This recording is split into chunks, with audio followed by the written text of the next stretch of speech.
సంబరాల Sankranti. Hi friends, నేను మీ సింధూరాగుండ. అందరూ బాగున్నారా?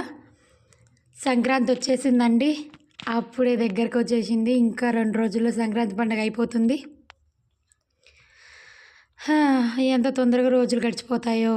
సంక్రాంతి అంటే మాకు గుర్తొచ్చేసి తెలంగాణ వాళ్ళకి నోములండి. నోములు బాగా చేసుకుంటాము. కొందరికి ఉంటాయి, కొందరికి ఉండవు. మాకైతే చాలా బాగా ఉంటాయి. నేను నోములకు వచ్చేసి తాబేలు తెచ్చుకున్నాను. తాబేలు షేప్ ఉన్న ప్లేట్స్, అవి బౌల్స్ తెచ్చుకున్నాను. మా ఏరియాలో ఫేమస్ వచ్చేసి ఈ నోములు, సకినాలు. అమ్మ వాళ్ళ ఊర్లో వచ్చేసి బొమ్మల కొలువులు ప్లస్ కోడిపందాలు ఫేమస్. మీ ఏరియాలో ఏ ఫేమస్ ఉన్నాయో తెలిసిన వాళ్ళు చెప్పండి. మన ఛానల్ కనుక